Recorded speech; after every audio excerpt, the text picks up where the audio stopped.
গল্পের নাম চিঠির গন্ধ। শীতের এক মিষ্টি সকাল, রোদের নরম কিরণ জানালার ফাঁক দিয়ে ঘরের ভেতর ঢুকছে। অরণি ব্যস্ত তার ডায়েরি নিয়ে। হাতের কলম দিয়ে সে একের পর এক শব্দ বুনছে। ডায়েরির প্রতিটি পাতায় যেন ঝরে পড়ছে তার মনের অনুভূতি। অরণি একজন কলেজ ছাত্রী, কিন্তু তার এক অদ্ভুত অভ্যাস চিঠি লেখা।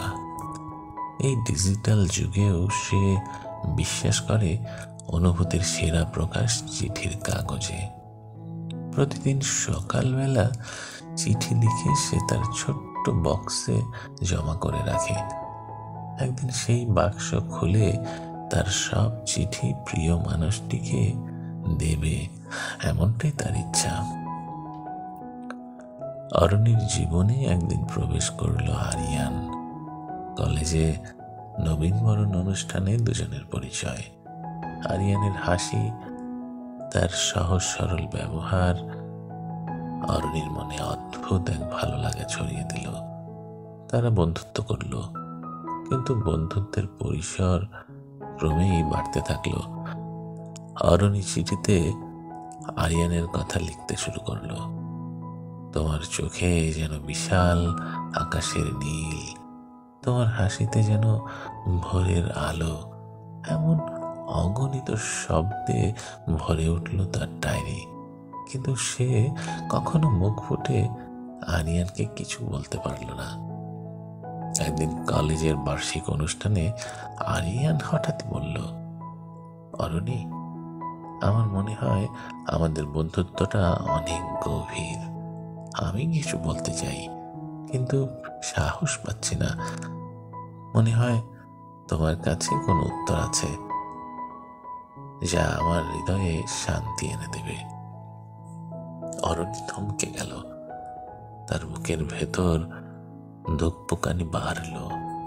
সেই রাতে সে আর ঘুমোতে পারল না। সব চিঠি বাক্স থেকে বের করে নতুন এক খামে ভরল।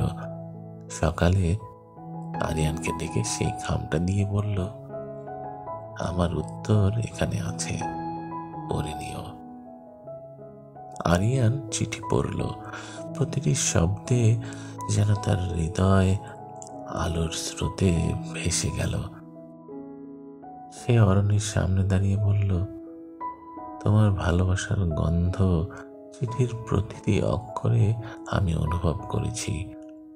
আমি জানি তুমি আমার জীবনের সত্য। তাদের গল্প সেখান থেকেই শুরু হয়।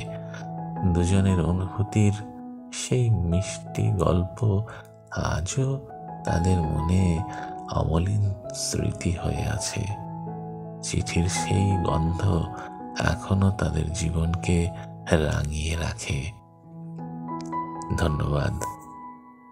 গল্পটি ভালো লাগলে লাইক, কমেন্ট এবং সাবস্ক্রাইব করে পাশে থাকবেন।